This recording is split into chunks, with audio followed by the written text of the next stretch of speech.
അമൃത് Veni hair elixir presents daily news പ്രഭാത വാർത്തകൾ powered by Pulimoottil silks KSFE. ഈ ആണുങ്ങൾക്ക് മാത്രം എന്താ ഇത്ര അധികം നെറ്റ് കെയറിലും ഹെയർ ലോസ് ഒക്കെ ഉണ്ടാവണേ? ആണുങ്ങളുടെ ഹെയർ ലോസിന്റെ മേജർ റീസൺസ് തന്നെ ഡിഫറെന്റ് ആണ്. സ്കാൽപ്പിലുള്ള 5 ആൽഫ റിഡക്ടേസ് എന്ന എൻസൈം നിങ്ങളുടെ ഹോർമോണുമായി ചേർന്ന് ഹെയർ ഫോളിക്കിൾസിനെ ചുരുക്കുന്നു. Amrut Veni hair elixir for men use ചെയ്യൂ. പുരുഷന്മാർക്ക് വേണ്ടി ബയോടെക്നോളജി പ്രകാരം പ്രത്യേകം ഡെവലപ്പ് ചെയ്തത്. നമസ്കാരം, ഞാൻ ഡേസി ബിജു. ഡെയിലി ന്യൂസിന്റെ പ്രഭാത വാർത്തകളിലേക്ക് സ്വാഗതം. ഇന്ന് ജനുവരി 11 ശനിയാഴ്ച. മഹാത്മാഗാന്ധിയുടെ ആശയങ്ങൾ ശക്തിപ്പെടുത്താനും ബൂത്ത് തലത്തിൽ കോൺഗ്രസിന്റെ സംഘടന അടിത്തറ വിപുലീകരിക്കാനും ജനപിന്തുണ വർദ്ധിപ്പിക്കുന്നതിനുമായി മഹാത്മാഗാന്ധി രക്തസാക്ഷിത്വ ദിനമായ ജനുവരി 30 മുതൽ ഒരു മാസം കോൺഗ്രസ് വാർഡ് കമ്മിറ്റികളുടെ നേതൃത്വത്തിൽ സംസ്ഥാനത്ത് മഹാത്മാഗാന്ധി കുടുംബ സംഗമങ്ങൾ സംഘടിപ്പിക്കും. പ്രസിഡന്റ് കെ സുധാകരന്റെ അധ്യക്ഷതയിൽ ചേർന്ന KPCC ഭാരവാഹികളുടെയും DCC പ്രസിഡന്റുമാരുടെയും യോഗത്തിലാണ് തീരുമാനം. അനശ്വര ഗായകൻ P. ജയചന്ദ്രന് സാംസ്കാരിക നഗരിയുടെ സ്നേഹപ്രണാമം. വ്യാഴാഴ്ച അന്തരിച്ച ഗായകനെ അവസാനമായി കാണാൻ ഒട്ടേറെ പേരാണ് ഇന്നലെ പൂങ്കുന്നത്തെ വസതിയിലും സംഗീത നാടക അക്കാദമിയിലും എത്തിയത്. ശ്രീകുമാരൻ തമ്പിയും ഗോപി ആശാനും മന്ത്രിമാർക്കൊപ്പം പ്രിയ സുഹൃത്തിന് അന്തിമോപചാരം അർപ്പിക്കാൻ എത്തിയിരുന്നു. രഞ്ജി പണിക്കരടക്കം പ്രിയപ്പെട്ടവർ മൃതദേഹത്തെ അനുഗമിച്ചു. മമ്മൂട്ടി അടക്കമുള്ള താരങ്ങൾ പൂങ്കുന്നത്തെ വീട്ടിലെത്തി അന്തിമോപചാരം അർപ്പിച്ചു. ഇന്നലെ രാവിലെ 8:30 മൃതദേഹം അമല മെഡിക്കൽ കോളേജിൽ നിന്ന് പൂങ്കുന്നത്തെ വീട്ടിലേക്ക് എത്തിക്കുകയായിരുന്നു. ഇന്ന് രാവിലെ 8 അദ്ദേഹം പഠിച്ച ഇരിങ്ങാലക്കുട നാഷണൽ ഹയർ സെക്കൻഡറി സ്കൂളിൽ പൊതുദർശനം ഉണ്ടാകും. തുടർന്ന് പറവൂർ ചേന്ദമംഗലം പാലിയത്ത് എത്തിക്കും. 4 കെട്ടിൽ പൊതുദർശനത്തിന് വെച്ച ശേഷം 3:30 സമീപത്തെ പാലിയം ശ്മശാനത്തിൽ വെച്ച് സംസ്കാരം. നിലമ്പൂർ MLA PV അൻവർ തൃണമൂൽ കോൺഗ്രസിൽ ചേർന്നു. തൃണമൂൽ നേതാവും MPയുമായ അഭിഷേക് ബാനർജിയാണ് അൻവറിന് അംഗത്വം നൽകി സ്വീകരിച്ചത്. DMK പ്രവേശനം പാളിയതിന് പിന്നാലെയാണ് PV അൻവർ തൃണമൂൽ കോൺഗ്രസിൽ ചേർന്നത്. അൻവറിന്റെ അംഗത്വം സ്ഥിരീകരിച്ച് തൃണമൂൽ കോൺഗ്രസ് ട്വീറ്റ് ചെയ്തിട്ടുണ്ട്. തൃണമൂൽ കോൺഗ്രസിനൊപ്പം ചേർന്ന PV അൻവർ MLAയെ സംസ്ഥാനത്തിന്റെ ചുമതലയുള്ള കോഓർഡിനേറ്ററായി നിയമിച്ചു. തൃണമൂൽ കോൺഗ്രസ് ദേശീയ ജനറൽ സെക്രട്ടറിയും ബംഗാൾ മുഖ്യമന്ത്രിയും തൃണമൂൽ അധ്യക്ഷയുമായ മമതാ ബാനർജിയുടെ അനന്തരവനുമായ അഭിഷേക് ബാനർജിയുമായി അൻവർ കൂടിക്കാഴ്ച നടത്തി. നിയമസഭാ തെരഞ്ഞെടുപ്പിന് 6 മാസം മുൻപ് അൻവർ തൃണമൂൽ കോൺഗ്രസ് സംസ്ഥാന അധ്യക്ഷ പദവി ഏറ്റെടുത്തേക്കുമെന്നും ജനുവരി അവസാനമോ ഫെബ്രുവരി ആദ്യമോ മമതാ ബാനർജി കേരളത്തിലെത്തുമെന്നും റിപ്പോർട്ടുകളുണ്ട്. PV അൻവർ ഇന്ന് കൊൽക്കത്തയിൽ ബംഗാൾ മുഖ്യമന്ത്രി മമതാ ബാനർജിയുമായി വാർത്താ സമ്മേളനം നടത്തും. വയനാട് DCC ട്രഷറർ NM വിജയന്റെ ആത്മഹത്യയുമായി ബന്ധപ്പെട്ട വിവാദങ്ങൾക്കും സുൽത്താൻ ബത്തേരി അർബൻ ബാങ്ക് നിയമന വിവാദങ്ങൾക്കിടെയും IC ബാലകൃഷ്ണൻ MLAയുടെ പേരിൽ നിയമന ശുപാർശ കത്ത് പ്രചരിക്കുന്നു. ഇത് സംബന്ധിച്ച് IC ബാലകൃഷ്ണൻ MLA പദവി ദുരുപയോഗം ചെയ്തുവെന്ന് ആരോപിച്ച് CPM പരാതി നൽകി. ജില്ലാ കമ്മിറ്റി അംഗം സുരേഷ് താളൂറാണ് DYSPക്ക് പരാതി നൽകിയത്.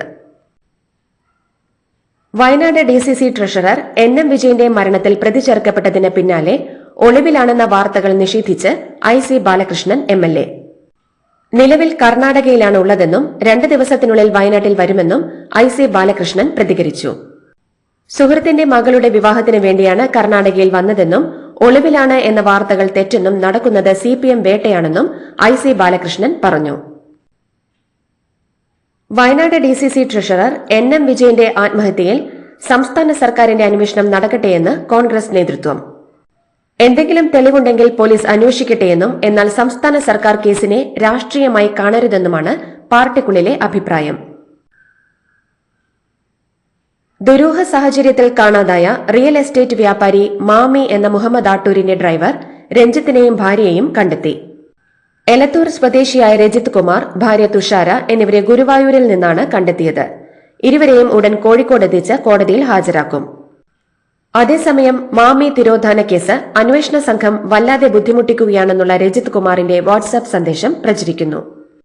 ഗുരുവായൂരിൽ നിന്ന് കണ്ടെത്തും മുൻപ് മാമിയുടെ ഡ്രൈവർ രജിത് കുമാർ വാട്സ്ആപ്പിൽ അയച്ച ശബ്ദ സന്ദേശമാണ് പുറത്തായത്. ആലപ്പുഴ ജില്ലയിലെ CPM പ്രവർത്തകർക്ക് മുന്നറിയിപ്പുമായി പിണറായി വിജയൻ. ആലപ്പുഴയിൽ വിഭാഗീയത അവസാനിച്ചിട്ടില്ലെന്നും വോട്ട് ചോർച്ചയിൽ സംഘടനാപരമായ പരിശോധന നടന്നില്ലെന്നും അദ്ദേഹം വിമർശിച്ചു. വലതുപക്ഷ മാധ്യമങ്ങളെ പ്രതിരോധിക്കാൻ ദേശാഭിമാനിയുടെ പ്രചാരണം ഊർജിതമാക്കണമെന്നും പ്രതിനിധികളോട് പിണറായി വിജയൻ ആവശ്യപ്പെട്ടു. കോഴിക്കോട് മെഡിക്കൽ കോളേജ് ആശുപത്രിയിലേക്കുള്ള മരുന്നുകളുടെയും ശസ്ത്രക്രിയ ഉപകരണങ്ങളുടെയും വിതരണം നിലച്ചു. 90 കോടി രൂപയോളം കുടിശ്ശിക വന്നതോടെയാണ് കമ്പനികൾ വിതരണം നിർത്തിയത്. സർക്കാർ അടിയന്തരമായി ഇടപെട്ടില്ലെങ്കിൽ കോഴിക്കോട് മെഡിക്കൽ കോളേജ് ആശുപത്രിയെ ആശ്രയിക്കുന്ന ആയിരക്കണക്കിന് രോഗികൾ പ്രതിസന്ധിയിലാകും. ഉടൻ തന്നെ വിതരണക്കാർക്ക് ഫണ്ട് ലഭ്യമാക്കുമെന്ന വിശദീകരണമാണ് കോഴിക്കോട് മെഡിക്കൽ കോളേജ് അധികൃതർ നൽകുന്നത്.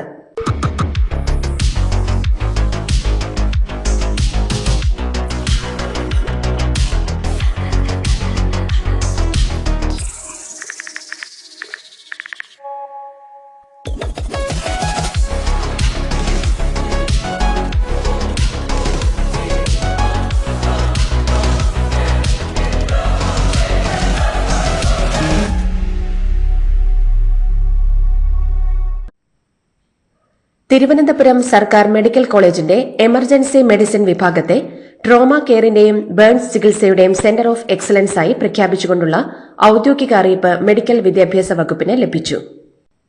പരിക്കുകളുടെയും പൊള്ളലിന്റെയും പ്രതിരോധത്തിനും മാനേജ്മെന്റിനുമുള്ള ദേശീയ പരിപാടിയുടെ ഭാഗമായാണ് രാജ്യത്തെ 8 പ്രമുഖ ആരോഗ്യ സ്ഥാപനങ്ങളെ സെന്റർ ഓഫ് എക്സലൻസായി തെരഞ്ഞെടുത്തത്. പുതുവത്സരത്തിൽ സംസ്ഥാനത്തിന് 3330 കോടി രൂപ അനുവദിച്ച നരേന്ദ്രമോദി സർക്കാരിന് അഭിനന്ദനങ്ങൾ അറിയിക്കുന്നതായി ബിജെപി സംസ്ഥാന അധ്യക്ഷൻ കെ സുരേന്ദ്രൻ. നികുതി ഇനത്തിൽ 1,73,030 രൂപയാണ് കേന്ദ്ര സർക്കാർ സംസ്ഥാനങ്ങൾക്ക് മൊത്തം അനുവദിച്ചത്. ആലപ്പുഴയിൽ മുസ്ലിം ലീഗ് സെമിനാറിൽ പങ്കെടുക്കുന്ന രാഷ്ട്രീയ നേതാക്കളുടെ കൂട്ടത്തിൽ സിപിഎമ്മിന്റെ മുതിർന്ന നേതാവ് ജി സുധാകരനും.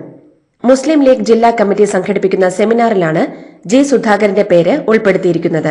ഈ മാസം 13-നാണ് സെമിനാർ നടക്കുന്നത്. അൽ മുക്താദർ ജ്വല്ലറിയിലെ ആദായ നികുതി റെയ്ഡിൽ നികുതി വെട്ടിപ്പ് കണ്ടെത്തി.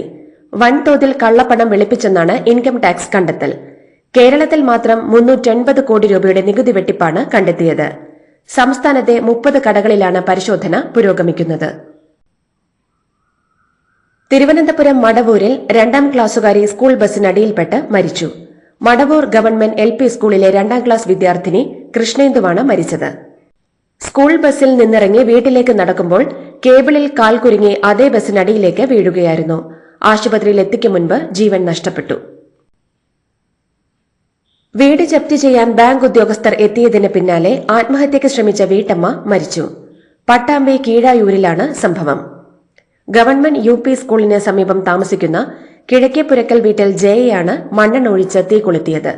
തൃശൂർ മെഡിക്കൽ കോളേജിൽ ചികിത്സയിൽ കഴിയവെയാണ് മരണം. Thiruvananthapuram Karakulam PA Azeez engineering and polytechnic കോളേജിനുള്ളിലെ നിർമ്മാണത്തിലിരിക്കുന്ന കെട്ടിടത്തിൽ നിന്നും കത്തിക്കരിഞ്ഞ നിലയിൽ മൃതദേഹം കണ്ടെത്തിയ സംഭവത്തിൽ DNA പരിശോധനാ ഫലം പുറത്ത്. മരിച്ച നിലയിൽ കണ്ടെത്തിയ മൃതദേഹം കോളേജ് ഉടമയായ EM താഹയുടേത് തന്നെയാണെന്ന് DNA പരിശോധനാ ഫലം.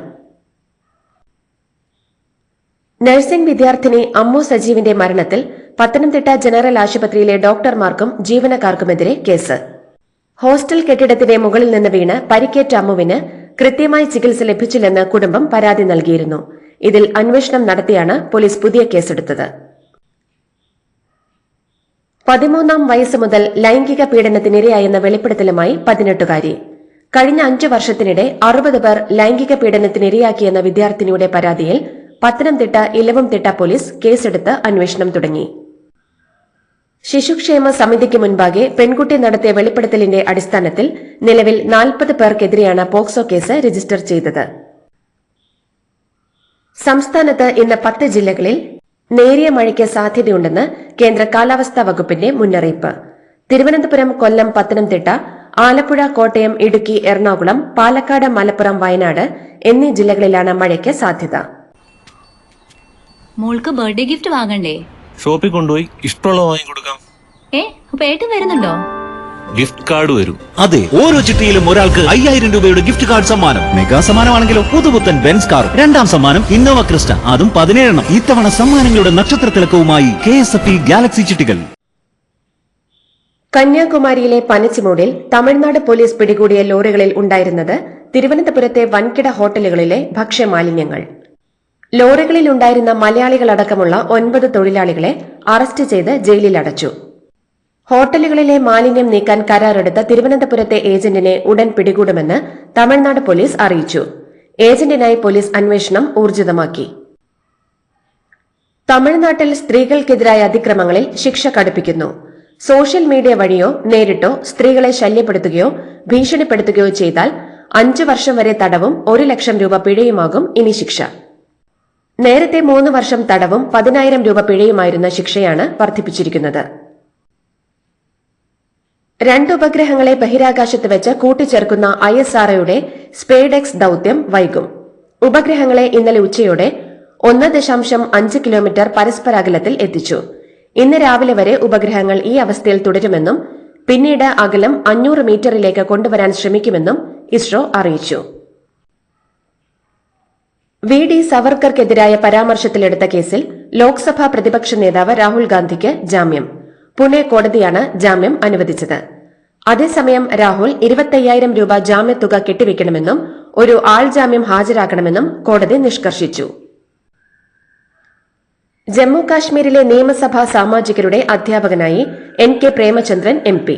ലോക്സഭാ സെക്രട്ടേറിയറ്റിൽ പ്രവർത്തിക്കുന്ന പാർലമെന്ററി റിസർച്ച് ആൻഡ് ട്രെയിനിംഗ് ഇൻസ്റ്റിറ്റ്യൂട്ടാണ് പുതിയതായി തെരഞ്ഞെടുക്കപ്പെട്ട നിയമസഭാ സാമാജികർക്ക് പരിശീലനം നൽകുവാൻ NK പ്രേമചന്ദ്രൻ MPയെ നിയോഗിച്ചത്.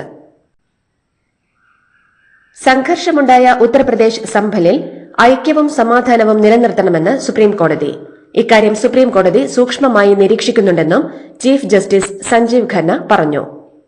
ഷാഹി ജമാ മസ്ജിദ് പരിസരത്തെ കിണറിന്റെ കാര്യത്തിൽ തൽസ്ഥിതി തുടരണമെന്നും കോടതി നിർദ്ദേശിച്ചു. വിവാഹേതര ബന്ധം മറച്ചുവെക്കാൻ പോൺ താരം സ്റ്റോമി ഡാനിയൽസിന് പണം നൽകിയെന്ന ഹഷ് മണി കേസിൽ ഡൊണാൾഡ് ട്രംപ് കുറ്റക്കാരനെന്ന ന്യൂയോർക്ക് ജൂറിയുടെ വിധി ശരിവച്ച് ന്യൂയോർക്ക് കോടതി. അതേസമയം ട്രംപിനെതിരെയുള്ള ശിക്ഷ വിധിക്കുന്നത് ജഡ്ജി ഒഴിവാക്കി. നിയുക്ത പ്രസിഡന്റായതിനാൽ നിയമം അനുവദിക്കുന്ന പ്രത്യേക പരിരക്ഷ ട്രംപിന് ലഭിക്കുമെന്നതാണ് കാരണം. ഇതോടുകൂടി ഡെയിലി ന്യൂസിന്റെ ഇന്നത്തെ പ്രഭാത വാർത്തകൾ സമാപിക്കുന്നു. ഡെയിലി ന്യൂസിന് വേണ്ടി വാർത്തകൾ വായിച്ചത് ഡെയ്സി ബിജു. ഡെയിലി ന്യൂസ് ലൈവ്.in വാർത്തകൾ വിരൽ തുമ്പിൽ.